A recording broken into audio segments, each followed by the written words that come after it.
February 17ನೇ ತಾರೀಕು ಮಂಗಳವಾರ ಅಮಾವಾಸ್ಯೆಗೆ ದಿವಸ ಈ ವರ್ಷ ಅಂದರೆ ಆಂಗ್ಲ ನೂತನ ಸಂವತ್ಸರ 2026ನೇ ಇಸ್ವಿಯ ಮೊಟ್ಟ ಮೊದಲನೆಯ ಗ್ರಹಣ ಸಂಭವಿಸ್ತಾ ಇದೆ. ರಾಹುಗ್ರಸ್ತ ಮಹಾಸೂರ್ಯ ಗ್ರಹಣ. ಈ ಒಂದು ಗ್ರಹಣ ಭಾರತದಲ್ಲಿ ಗೋಚಾರ ಇಲ್ಲ, ಅಂದರೆ ಭಾರತದಲ್ಲಿ ಕಾಣಿಸ್ತಾ ಇಲ್ಲ. ಎಲ್ಲಿ ಗೋಚಾರ ಇಲ್ಲವೋ ಅಲ್ಲಿ ಆಚರಣೆ ಇಲ್ಲ ಅಂತ. ಅಂದರೆ ಗ್ರಹಣದಲ್ಲಿ ಉಪವಾಸ ಮಾಡ್ತಕ್ಕಂಥದ್ದು, ಗ್ರಹಣಕ್ಕಿಂತ ಶುರುವಾಕಿನ ಮುಂಚೆನೇ ಉಪವಾಸ ಶುರು ಮಾಡ್ತಕ್ಕಂಥದ್ದು, ಗ್ರಹಣದ ಆದಿ ಮಧ್ಯ ಅಂತ್ಯದಲ್ಲಿ 3 ಬಾರಿ ಸ್ನಾನ ಮಾಡ್ತಕ್ಕಂಥದ್ದು ಇತ್ಯಾದಿ ಯಾವುದರ ಅವಶ್ಯಕತೆ ಇಲ್ಲ. ಕಾರಣ ಭಾರತದಲ್ಲಿ ಇದು ಗೋಚಾರ ಇಲ್ಲ. ಆದರೆ ಶತಭಿಷ ನಕ್ಷತ್ರ ಕುಂಭರಾಶಿಯಲ್ಲಿ ಚಂದ್ರ ಇರುವಾಗ ಈ ರಾಹುಗ್ರಸ್ತ ರಾಹುಗ್ರಸ್ತ ಸೂರ್ಯಗ್ರಹಣ ಏನು ಸಂಭವಿಸ್ತಾ ಇದೆ, ಈ ಒಂದು ಗ್ರಹಣದ ಫಲ ಮಾತ್ರ ಖಂಡಿತವಾಗಿ ಅನುಭವಿಸಬೇಕಾಗ್ತದೆ, ಪ್ರತಿಯೊಬ್ಬರಿಗೂ ಇದ್ದೇ ಇರ್ತದೆ. ಸೊ ಗ್ರಹಣ ಸಂಭವಿಸ್ತಾ ಇದೆ ಅಂದಾಗ ಅದರ ಫಲ ಇದ್ದಾಗ ನಿಮ್ಮ ರಾಶಿಯಿಂದ ಎಷ್ಟನೇ ರಾಶಿಯಲ್ಲಿ ಗ್ರಹಣ ಆಗ್ತಾ ಇದೆ ಅನ್ನುವುದರ ಆಧಾರದ ಮೇಲೆ ಆ ಫಲ ಅನ್ನುವಂಥದ್ದು ನಿಂತಿರ್ತದೆ. ಸೊ ನಿಮ್ಮ ರಾಶಿಯಲ್ಲಿ ಗ್ರಹಣವಾದರೆ ಅಥವಾ ನಿಮ್ಮ ರಾಶಿಯಿಂದ 4ನೇ ರಾಶಿಯಲ್ಲಿ ಗ್ರಹಣವಾದರೆ, 8ನೇ ರಾಶಿಯಲ್ಲಿ ಗ್ರಹಣವಾದರೆ, 12ನೇ ರಾಶಿಯಲ್ಲಿ ಗ್ರಹಣವಾದರೆ ನಿಮಗೆ ಅದು ಅಶುಭ ಫಲ ಅಂತ ಹೇಳಲಾಗ್ತದೆ.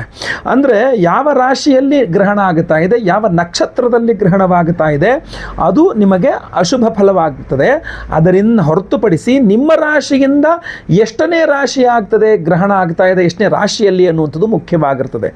ಈಗ ಕುಂಭ ರಾಶಿಯಲ್ಲಿ ಗ್ರಹಣ ಆಗುತ್ತಾ ಇರೋದ್ರಿಂದಾಗಿ ಕುಂಭರಾಶಿಯವರಿಗೆ ಫೆಬ್ರವರಿ 17ನೇ ತಾರೀಕು ಅಮಾವಾಸ್ಯೆಯ ಏನು ಶಿವರಾತ್ರಿ ನಂತರ ಬರ್ತಾ ಇರತಕ್ಕಂಥ ಅಮಾವಾಸ್ಯೆ, ಶಿವರಾತ್ರಿ ಅಮಾವಾಸ್ಯೆ ಅಂತ ಹೇಳ್ಬೋದು, ಆ ಒಂದು ಮಹಾಸೂರ್ಯ ಗ್ರಹಣ ಅಶುಭ ಫಲವನ್ನು ಕೊಡ್ತಾ ಇದೆ. ಯಾಕೆ? ಕುಂಭರಾಶಿಯಲ್ಲಿ ಗ್ರಹಣ ಆದ್ದರಿಂದ ಕುಂಭರಾಶಿಯವರಿಗೆ ಅಶುಭ ಫಲ. ಇನ್ನು ನಿಮ್ಮ ರಾಶಿಯಿಂದ 4ನೇ ರಾಶಿಯಲ್ಲಿ ಗ್ರಹಣ ಅಂತಂದಾಗ ಯಾವ ರಾಶಿಗೆ ಕುಂಭರಾಶಿ 4ನೇ ಮನೆ ಆಗುತ್ತೆ? ವೃಶ್ಚಿಕ ರಾಶಿಗೆ. ಅದರಿಂದ ವೃಶ್ಚಿಕ, ಧನು, ಮಕರ, ಕುಂಭ 4ನೇ ರಾಶಿ ಆಯಿತು. ಸೊ ವೃಶ್ಚಿಕ ರಾಶಿಯವರಿಗೆ ಇದು ಅಶುಭ ಫಲವನ್ನು ಕೊಡ್ತಾ ಇದೆ. ಇನ್ನು ಕುಂಭರಾಶಿಗೆ ಅಶುಭ ಫಲ, ವೃಶ್ಚಿಕ ರಾಶಿಗೆ ಅಶುಭ ಫಲ. ಇನ್ನು ನಿಮ್ಮ ರಾಶಿಯಿಂದ 8ನೇ ರಾಶಿಯಲ್ಲಿ ಗ್ರಹಣವಾದರೆ ನಿಮಗೆ ಅದು ಅಶುಭ ಫಲ ಅಂತ ಹೇಳಲಾಗ್ತದೆ. ಯಾವ ರಾಶಿಯವರಿಗೆ 8ನೇ ರಾಶಿ ಆಗುತ್ತೆ? ಕುಂಭ. ಕರ್ಕಾಟಕ ರಾಶಿಯವರಿಗೆ 7ನೇದು ಮಕರ ಆಗುತ್ತೆ, 8ನೇದು ಕುಂಭ ಆಗುತ್ತೆ. ಸೊ ಅದರಿಂದ ಕರ್ಕಾಟಕ ರಾಶಿ, ವೃಶ್ಚಿಕ ರಾಶಿ ಹಾಗೂ ಕುಂಭ ರಾಶಿಯ ಅಶುಭ ಫಲ. ಇನ್ನು ನಿಮ್ಮ ರಾಶಿಗಿಂತ 12ನೇ ರಾಶಿಯಲ್ಲಿ ಗ್ರಹಣವಾದರೂ ನಿಮಗೆ ಅಶುಭ ಫಲ. ಯಾವ ರಾಶಿಯವರಿಗೆ ಕುಂಭ 12ನೇ ಮನೆ ಆಗುತ್ತೆ? ಮೀನ ರಾಶಿಯವರಿಗೆ. ಮೀನದಿಂದ ಎಣಿಸ್ಕೊಂಬಂದ್ರು ಕುಂಭ 12ನೇ ಮನೆ ಆಗುತ್ತೆ. ಸೊ ಆದ್ದರಿಂದ ಮೀನ ರಾಶಿ, ಕರ್ಕಾಟಕ ರಾಶಿ, ಆಮೇಲೆ ಕುಂಭ ರಾಶಿ, ವೃಶ್ಚಿಕ ರಾಶಿ. ಮೀನರಾಶಿ, ಕರ್ಕಾಟಕ ರಾಶಿ, ವೃಶ್ಚಿಕ ರಾಶಿ ಹಾಗೂ ಕುಂಭರಾಶಿ, ಈ 4 ರಾಶಿಯವರಿಗೂ ಸಹ ಫೆಬ್ರವರಿ 17ನೇ ತಾರೀಕಿನ ಮಂಗಳವಾರದ ಅಮಾವಾಸ್ಯೆಯ ಈ ವರ್ಷದ 2026ನೇ ಇಸ್ವಿಯ ಮೊದಲನೆಯ ರಾಹುಗ್ರಸ್ತ ಮಹಾಸೂರ್ಯ ಗ್ರಹಣ ಅಶುಭ ಫಲವನ್ನು ಕೊಡಲಿದೆ. ಪ್ರತಿಯೊಂದು ರಾಶಿಯವರಿಗೂ ವಿಶೇಷವಾಗಿ ಯಾವ ರೀತಿಯಲ್ಲಿ ಪ್ರಭಾವ ಆಗಲಿದೆ ಏನು ಅನ್ನುವಂಥದ್ದು ನಾನು ಮತ್ತೆ ಪುನಃ ವಿಡಿಯೋಗಳನ್ನು ಮಾಡ್ತೇನೆ. ಬಟ್ ವಿಶೇಷವಾಗಿ ತಿಳ್ಕೊಳ್ಬೇಕಾಗಿರ್ತಕ್ಕಂಥದ್ದು, ಮುಖ್ಯವಾಗಿ ನೀವು ತಿಳ್ಕೊಳ್ಬೇಕಾಗಿರ್ತಕ್ಕಂಥದ್ದು, ಈ 4 ರಾಶಿಯವರಿಗೆ ಖಂಡಿತವಾಗಿ ಅಶುಭ ಫಲ ಇದೆ ಅನ್ನುವಂಥದ್ದು. ಇನ್ನು ಪರಿಹಾರದ ವಿಚಾರಕ್ಕೆ ಬಂದಾಗ ರಾಹುವಿನ ಧಾನ್ಯ ಯಾವುದು? ಉದ್ದಿನ ಬೇಳೆ. ರವಿಯ ಧಾನ್ಯ ಯಾವುದು? ಗೋಧಿ. ಸೊ ಅದರಿಂದಾಗಿ ನೀವು ಫೆಬ್ರವರಿ 17ನೇ ತಾರೀಕು ಸಂಜೆ ಗ್ರಹಣ ಇರತಕ್ಕಂಥದ್ದು ಒಮ್ಮೆ ಸಾಧ್ಯವಾದರೆ ಸ್ನಾನ ಮಾಡಿಕೊಂಡು ಸಂಜೆಯ ಸಮಯದಲ್ಲಿ ಅಥವಾ ಕೈಕಾಲು ಮುಖ ತೊಳ್ಕೊಂಡಾದ್ರೂ 1-2 kgಯಷ್ಟು ಗೋಧಿಯನ್ನು, 1-2 kgಯಷ್ಟು ಉದ್ದಿನ ಬೇಳೆಯನ್ನು ಗಂಟು ಕಟ್ಟಿ ಮನೆ ಹತ್ತಿರದಲ್ಲಾದರೂ ದೇವಸ್ಥಾನಕ್ಕಾದರೂ ಸಹ ನೀವು ದಾನ ಕೊಡ್ಬೋದು. ಇಲ್ಲ ಮರುದಿನ ಬೆಳಗ್ಗೆ ಅಂದರೆ 18ನೇ ತಾರೀಕು ಬೆಳಗ್ಗೆ ಎದ್ದು ಸ್ನಾನ ಆದ ನಂತರ ಈ 2 ಧಾನ್ಯಗಳನ್ನ ಮನೆ ಹತ್ತಿರ ಇರುವ ಯಾವುದಾದ್ರು ದೇವಸ್ಥಾನದಲ್ಲಿ ತೊಗೊಂಡು ಹೋಗೋದನ್ನು ದಾನ ಕೊಟ್ಟು ಬರ್ತಕ್ಕಂಥದ್ದು ಒಂದು ಲೆಕ್ಕದಲ್ಲಿ ಅನುಕೂಲ. ಈ ಗ್ರಹಣ ಆಚರಣೆ ಇಲ್ಲ, ಅದರಿಂದಾಗಿ ಯಾವುದೇ ಫಲವೇ ಇಲ್ಲ, ಯಾವ ದಾನವೂ ಬೇಕಾಗಿಲ್ಲ ಅಂತ ಬಹಳಷ್ಟು ಜನ ಹೇಳ್ಬೋದು. ಅವರವರ ಅಭಿಪ್ರಾಯಗಳು. ನಂದು ಯಾವುದೇ ಅದಕ್ಕೆ ಭೇದ ಇಲ್ಲ, ಅಂದರೆ ನಂದು ಯಾವುದೇ ಅದಕ್ಕೆ ಇದಿಲ್ಲ. ಏನಂತಂದರೆ ಗ್ರಹಣ ಅನ್ನುವಂಥದ್ದು ಸಂಭವಿಸ್ತಾ ಇದೆ. ಗ್ರಹಣ ಸಂಭವಿಸಿದ ಮೇಲೆ ಅದರ ಪ್ರತಿಕೂಲ ಅನುಕೂಲಗಳು ಆಗ್ತಾ ಇದೆ. ಇಲ್ಲಿ ಕಾಣಿಸ್ತಾ ಇಲ್ಲ, ಅದರಿಂದ ಇಲ್ಲಿ ಆಚರಣೆ ಇಲ್ಲ. ಆಚರಣೆ ಬೇರೆ, ಫಲ ಬೇರೆ. ಸೊ ಅದರಿಂದಾಗಿ ಇಲ್ಲಿ ಆಚರಣೆ ಇಲ್ಲ, ಆದರೆ ಗ್ರಹಣ ಸಂಭವಿಸ್ತಾ ಇರೋದ್ರಿಂದ ಫಲ ಇದ್ದೇ ಇರುತ್ತೆ.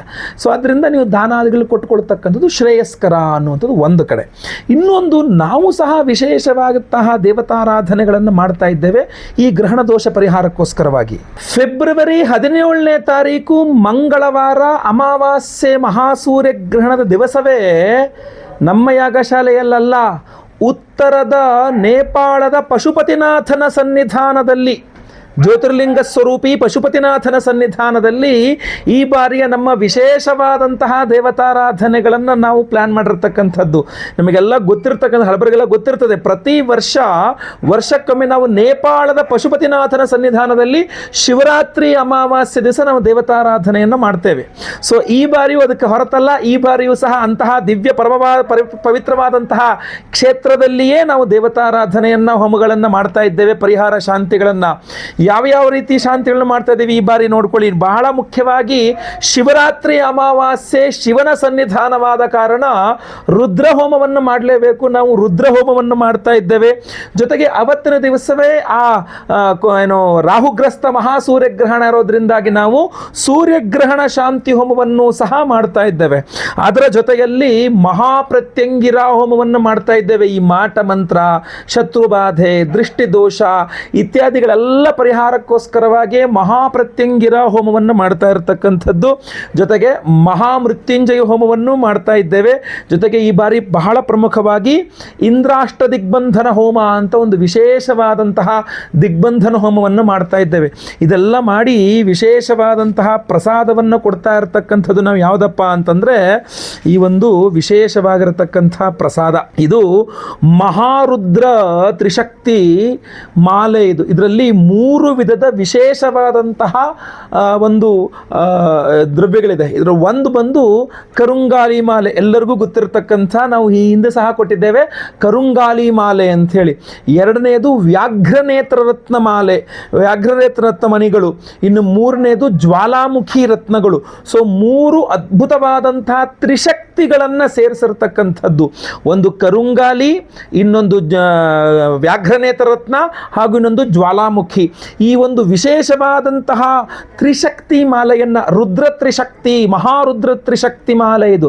ಯಾಕೆಂದರೆ ಇದನ್ನು ರುದ್ರ ಹೋಮದಲ್ಲಿ, ಅದರ ಜೊತೆಯಲ್ಲಿ ಮಹಾಪ್ರತ್ಯಂಗಿರಾ ಹೋಮದಲ್ಲಿ, ಅದರ ಜೊತೆಯಲ್ಲಿ ಇಂದ್ರಾಷ್ಟ ದಿಗ್ಬಂಧನ ಒಂದು ವಿಶೇಷವಾದಂತಹ ಹೋಮದಲ್ಲಿ, ಹಾಗೂ ಸ್ವಯಂವರ ಪಾರ್ವತಿ ಹೋಮ, ಗುರುಶಾಂತಿ, ಶನಿಶಾಂತಿ ಸಹಿತ ಮಹಾನವಗ್ರಹ ಶಾಂತಿ ಹೋಮಗಳಲ್ಲಿ ಈ ವಿಶೇಷವಾಗಿರ್ತಕ್ಕಂಥ ಮಾಲೆಯನ್ನು ಎನರ್ಜೈಸ್ ಮಾಡ್ತೇವೆ. ನೆನಪಿಟ್ಕೊಳ್ಳಿ, 3 ವಿಶೇಷವಾದಂತಹ ರತ್ನಗಳಿದೆ. ಇದರಲ್ಲಿ ಕರುಂಗಾಲಿನೂ ಇದೆ, ಇದರಲ್ಲಿ ಜ್ವಾಲಾಮುಖಿನೂ ಇದೆ. ಏನು ಭೂಗರ್ಭದಿಂದ ಜ್ವಾಲಾಮುಖಿ ಸ್ಫೋಟಗೊಂಡು ಲಾವಾ ರಸ ಹೊರಬರುತ್ತಲ್ಲ, ಆ ಜ್ವಾಲಾಮುಖಿ ರತ್ನವೂ ಇದೆ. ಇದರಲ್ಲಿಯೇ ವಿಶೇಷವಾಗಿ ವ್ಯಾಘ್ರನೇತ್ರ ರತ್ನವೂ ಸಹ ಇದೆ. ಸೊ ಈ ಒಂದು ಅದ್ಭುತವಾದಂತಹದ್ದು ಮಹಾಪ್ರತ್ಯಂಗಿರಾ ಹೋಮದಲ್ಲಿ ಎನರ್ಜೈಸ್ ಆದಾಗ ಮಾಟಮಂತ್ರ, ದೃಷ್ಟಿದೋಷ, ಶತ್ರುಬಾಧೆಗಳನ್ನು ಪರಿಹಾರ ಮಾಡಿಕೊಳ್ಳುತ್ತೆ.